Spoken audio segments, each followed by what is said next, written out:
Shalom, shalom, peuple de Dieu. J'espère que vous allez bien. Nous sommes à Keys of Kingdom TV dans l'émission Dieu te parle. Et aujourd'hui, nous avons la grâce de Dieu dans nos vies et nous sommes en pleine santé parce que Dieu nous a permis d'être comptés parmi les vivants. Nous savons le nombre de personnes qui meurent chaque jour, mais la grâce de Dieu nous a soutenus et nous sommes encore en vie. C'est pourquoi nous avons la grâce de partager cette émission pour ceux-là qui sont au loin, ceux-là qui sont autour du monde, qui demandent « Seigneur, je voudrais que tu me parles, je voudrais que tu puisses m'instruire. » Alors l'occasion t'est donnée aujourd'hui d'être connecté à la voix de Dieu qui va te donner des directions par rapport à comment Dieu puisse te parler. Et pour cette émission, nous avons à nos côtés notre frère Edmond qui va nous partager son expérience. Comment est-ce que Dieu lui a parlé pour la première fois? Comment est-ce qu'il a marché avec Dieu? Et je pense que toi qui m'écoutes, tu seras vraiment édifié ce matin. Bonjour mon frère. Bonjour l'apôtre. Comment vous allez? Très bien, très bien. Alors comment était votre semaine? Hyper belle. Gloire à Dieu.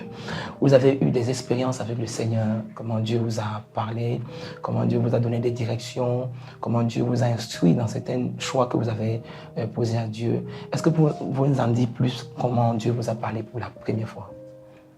Moi, pour la première fois, c'était dans un songe. Je ne sais pas comment, mais par la force de la nature, Dieu avait ramené une cellule de prière chez moi. Et on faisait des programmes tous les mercredis et tous les dimanches soirs. Et je ne sais pas pourquoi, Dieu m'avait dit, cherche premièrement le royaume des cieux et la justice, et toute chose te sera donnée par-dessus tout. Il m'avait mis dans un programme. Et pendant ce programme, il m'a dit, ne regarde pas le par-dessus tout. Parce que le par-dessus tout n'est que le fruit du royaume et de la justice. Okay. Donc, si ton problème, c'est le par-dessus tout, tu ne vas rien voir de moi. Je ne sais pas pourquoi, mais je ressentais ça en moi. Okay. Mais je ne savais pas que c'était Dieu qui me parlait. Et pendant ce programme, un vendredi soir, parce que je jeûnais le mercredi et le vendredi, un vendredi soir, je suis couché et je me vois dans un songe.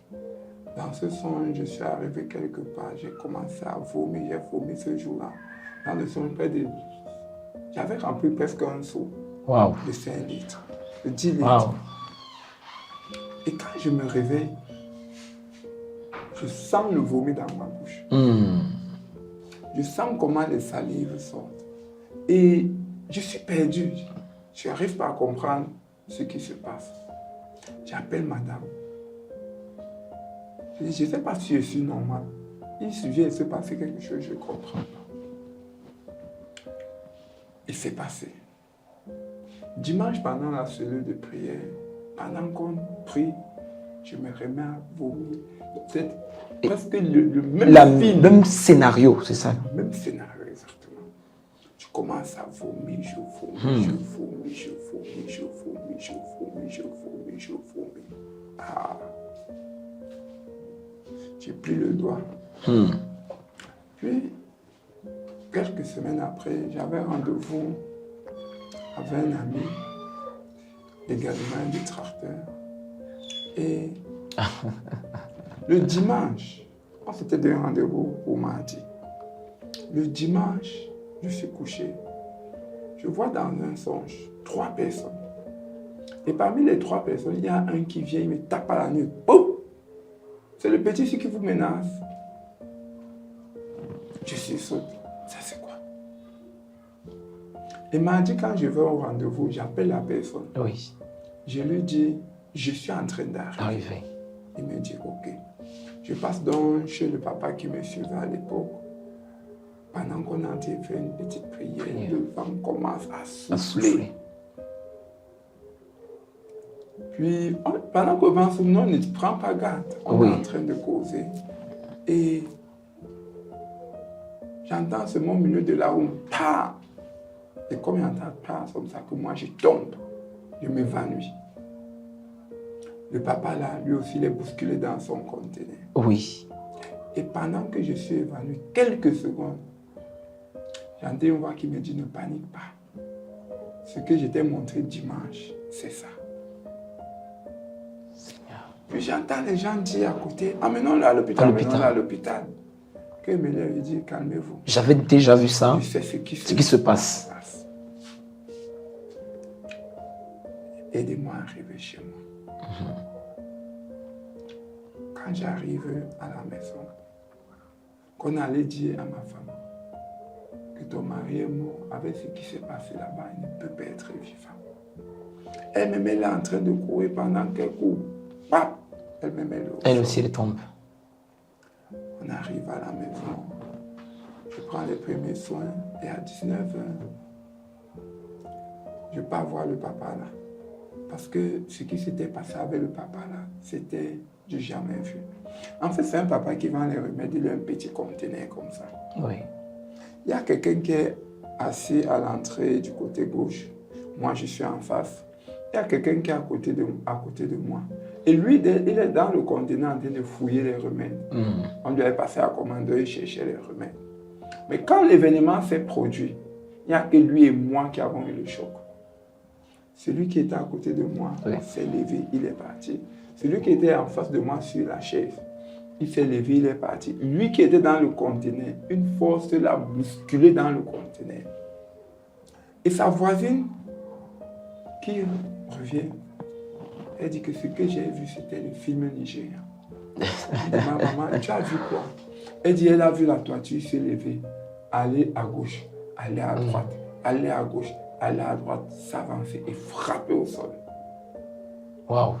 Elle dit que ce qu'elle avait vu, elle, c'était extraordinaire.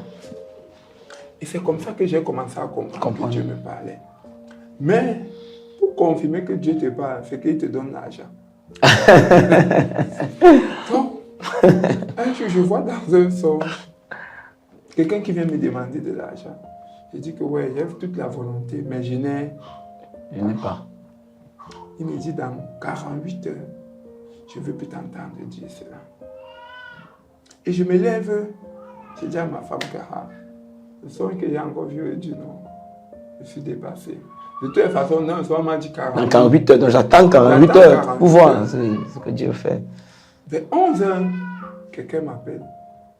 Il me dit que telle entreprise a donné l'argent par avance. Donc passe demain. Je dis que je veux voir le film chinois. Le lendemain, je vais à ce rendez-vous et on me donne l'argent. Là, vous avez confirmé que Dieu vous parlait là-bas. C'est vraiment Dieu. Puis, Dieu a utilisé une autre méthode de me parler. Parce qu'à cette époque, je mangeais ma Bible. Oui, vous étiez constamment dans la parole du Seigneur. Et c'est ça, en fait, c'est ça. En fait, à cette période, à dire vrai, j'étais mort. Oh, okay. Quand je dis mort, tout était sec dans ma vie. Oui. Et dans cette sécheresse, la seule chose qui pouvait m'apaiser, c'est que je me disais qu'il y a quelque chose que je n'ai pas compris. Parce que j'aime dire que quand des choses arrivent bizarrement, il faut se poser deux questions. Qu'est-ce que j'ai fait que je ne devrais pas faire? Ou qu'est-ce que je n'ai pas fait que je devais faire? Et c'est comme ça que je suis tombé dans ma Bible. Et j'aime dire, il n'y a pas meilleur prophète que la parole de Dieu, c'est vrai.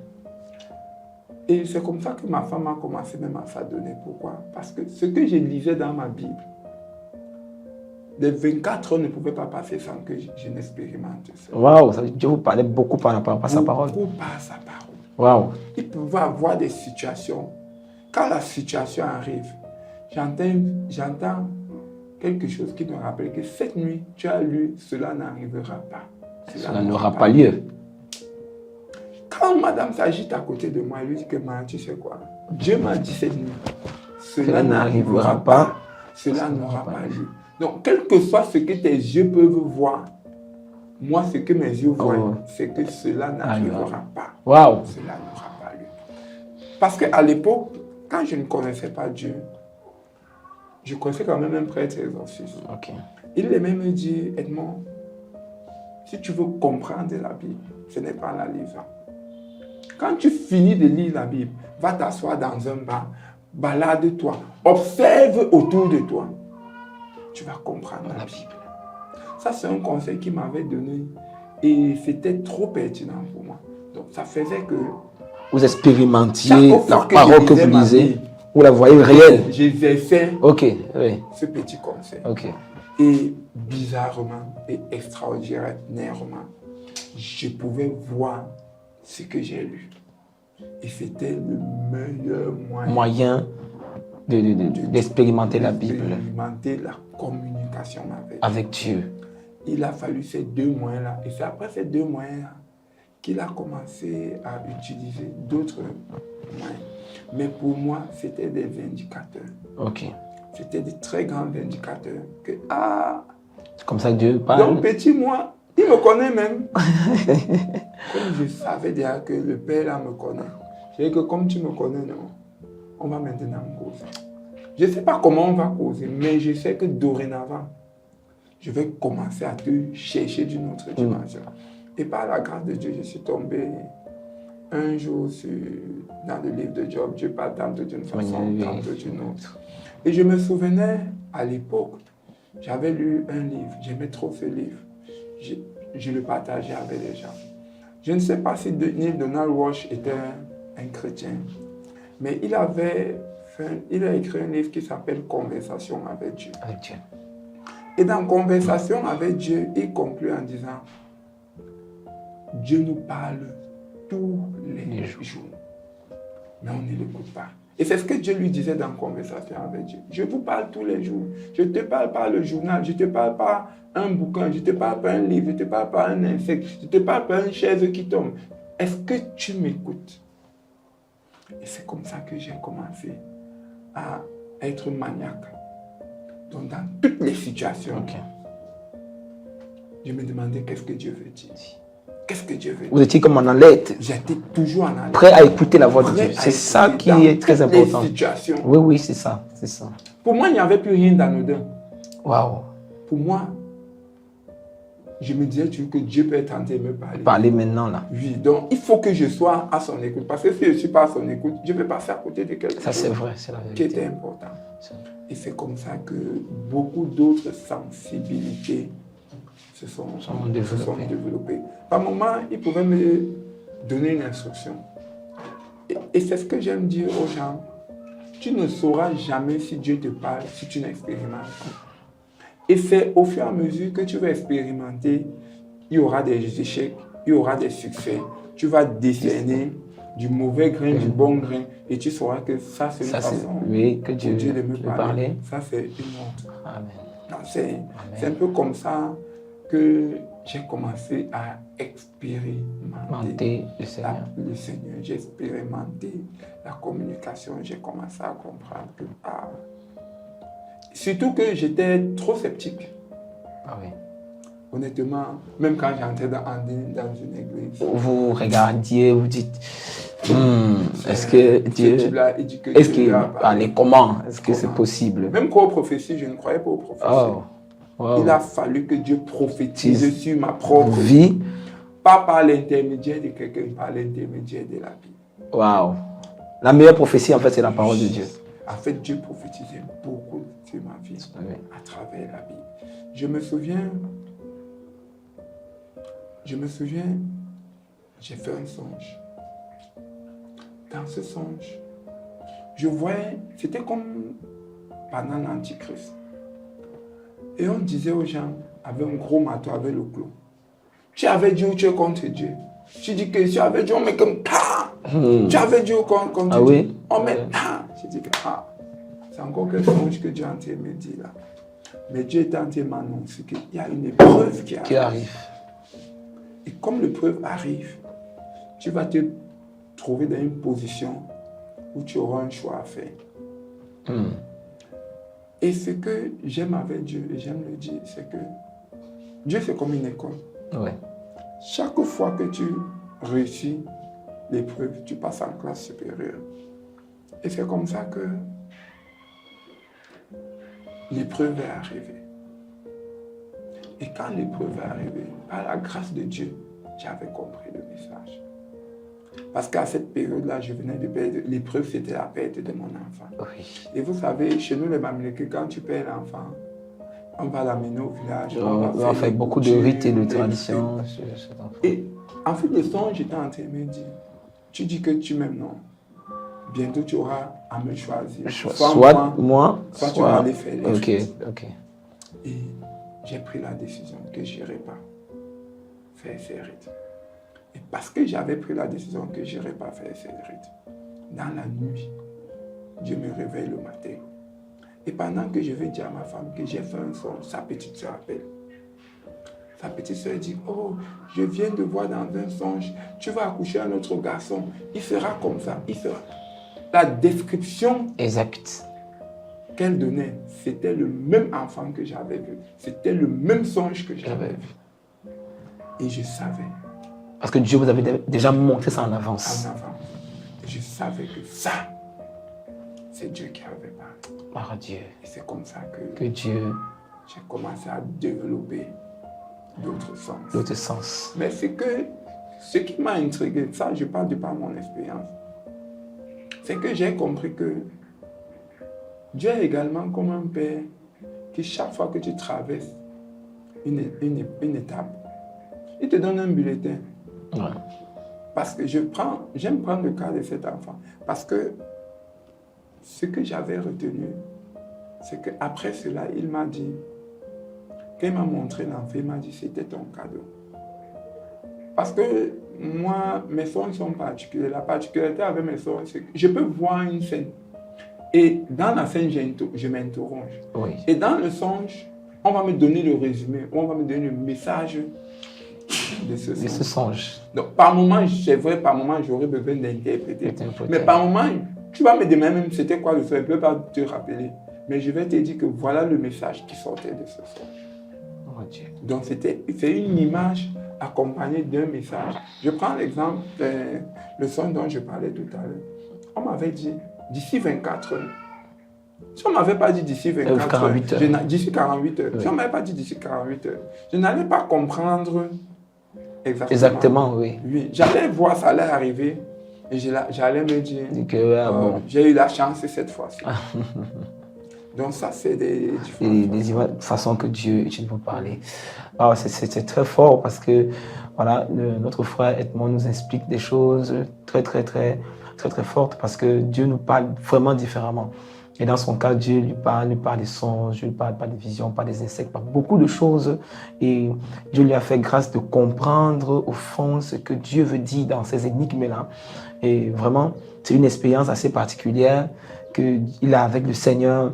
Et peut-être quelqu'un là-bas, il dit, waouh, frère Edmond, tu es béni, que Dieu puisse te parler de cette manière. J'aimerais aussi te dire que de la même manière que Dieu le parle, Dieu aussi veut trouver un moyen pour te parler de cette manière. Et souviens-toi, il a évoqué un verset qu'il a lu dans Job 33, 14, que Dieu parle tantôt d'une manière, tantôt d'une autre, mais l'on n'y prend pas garde. Et Dieu parle par les songes et les visions de la nuit. Dans son cas d'espèce, Dieu lui parle beaucoup dans les songes. Dieu lui révèle, même pour son enfant qui devait venir au monde, Dieu lui avait déjà montré. Et Dieu est venu juste confirmer, cette femme est juste venue confirmer ce que Dieu lui avait déjà parlé. Et il a résumé quelque chose qui est très important ici. Il a dit que Dieu, la prophétie qu'il a reçue, c'est dans la parole de Dieu. Donc Dieu utilise beaucoup sa parole pour nous parler. En même temps, c'est pour encourager le peuple de Dieu à beaucoup méditer la parole de Dieu parce que la plupart du temps, Dieu nous parlera par sa parole. Il ne parlera pas sa parole afin que nous puissions avoir la paix et la confirmation que c'est lui effectivement qui nous parle. Et pour dire ça, le frère Edmond, j'aimerais qu'ensemble nous puissions prier pour certains qui sont là-bas, qui disent « Seigneur, nous voulons expérimenter comme le frère Edmond, ce qu'il expérimente. » C'est important parce que vous savez, je suis en train de vous parler. Si vous ne me répondez pas, je suis perdu. Effectivement. Et j'aime dire, la vraie marche avec Dieu commence dès l'instant où une communication est établie. C'est vrai. Tant que tu n'as pas une communication, tu parles avec qui? C'est un peu comme si je parlais avec une fille. Effectivement. Si je prie tous les jours, je ne vois pas, je sais comment. Si Dieu me parle, je ne l'écoute pas, je ne lui réponds pas. La communication est coupée. Est interrompue. Donc, c'est important que les gens se lèvent et qu'ils commencent à chercher directement cette communication. Gloire à Dieu. Alors nous allons prier ensemble pour ceux qui sont là-bas, qui demandent, Seigneur, parle-moi aujourd'hui, montre-moi ta voix. Seigneur, notre Dieu, notre Roi, nous venons ensemble avec le frère Edmond, nous prions dans le nom de Jésus, selon ta parole. Il est écrit ici, 2 d'entre vous s'accordent et demandent quelque chose à mon Père, il les sera accordé. Nous demandons, Seigneur, que tu puisses ouvrir les oreilles spirituelles de tes enfants, que tu ouvres les yeux spirituels de tes enfants, que tu communiques ta parole à tous ceux-là qui ont soif de toi, ô Dieu.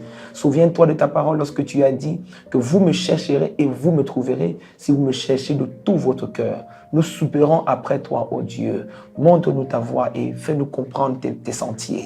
Nous prions au nom de Jésus-Christ de Nazareth que toutes les résistances qui empêchent les enfants de Dieu d'écouter à ta voix soient renversées au nom de Jésus. Que toute forteresse, tout raisonnement qui bloque la voix de Dieu en eux soit renversé maintenant par la puissance de Dieu. Nous ouvrons le chemin, notre Dieu, notre Roi, et nous prions, Seigneur, que tes enfants soient édifiés par ta parole. Nous savons que la meilleure prophétie, c'est ta parole, et nous prions, ô Dieu, notre Roi, notre Dieu, pour quelqu'un qui est là, qui dit, Seigneur, je voudrais que tu me guérisses, je veux que tu me donnes une parole de guérison par rapport à mon problème que j'ai dans les os. Je déclare au nom de Jésus-Christ que tu reçoives ta guérison, que tes os qui te font mal te laissent au nom de Jésus, que la main de l'Éternel te délivre de ce gouffre au nom puissant de Jésus. Pour cette femme qui est en train de prier, elle dit, Seigneur, depuis longtemps, je traverse ces moments difficiles dans mon corps, dans ma santé, avec mon ventre qui me dérange. Je déclare au nom de Jésus que Dieu te parle maintenant. Il parle de guérison dans ta vie. Il parle de liberté dans ta vie. Il parle de restauration dans ta vie. Au nom de Jésus-Christ de Nazareth, que la voix de Dieu te soit donnée maintenant. La voix de guérison, la voix de liberté, la voix de délivrance dans le nom de Jésus. Il y a une femme comme une femme qui dit, Seigneur, je voudrais que tu me parles. Est-ce que vraiment cette année, mon mariage se fera? Est-ce que vraiment avec tous les challenges, avec tous les défis, avec tout ce que je traverse, est-ce que je pourrais me marier? Alors le Seigneur te dit, c'est sa volonté pour toi que tu te maries. Va et marie-toi au nom de Jésus. Que les portes te soient ouvertes dans le nom de Jésus-Christ. Alors qu'une famille est en train de prier, elle dit, Seigneur, épargne-nous de la mort prématurée. Cette mort qui, à chaque fin d'année, nous perdons quelqu'un. À chaque fin d'année, nous perdons quelqu'un par accident. Au nom de Jésus, le Seigneur dit que cela n'arrivera pas et cela n'aura pas lieu au nom de Jésus-Christ. Nous délivrons cette famille dans le nom de Jésus. La mort prématurée n'a plus d'effet dans vos familles, dans le nom de Jésus-Christ de Nazareth. Que la main de l'Éternel demeure. Et aujourd'hui, que le Saint-Esprit te donne la conviction qu'il te parle dans les songes et dans les rêves à tout ce qui se passe. Merci Saint-Esprit de Dieu. Nous savons que tu donnes ta parole à tes enfants qui te cherchent. Dans le nom de Jésus, nous avons prié. Amen. Alors, que Dieu vous bénisse abondamment. Pour ceux qui veulent nous contacter, notre numéro est sur le bas de l'écran. Que l'Éternel vous bénisse. À la prochaine émission.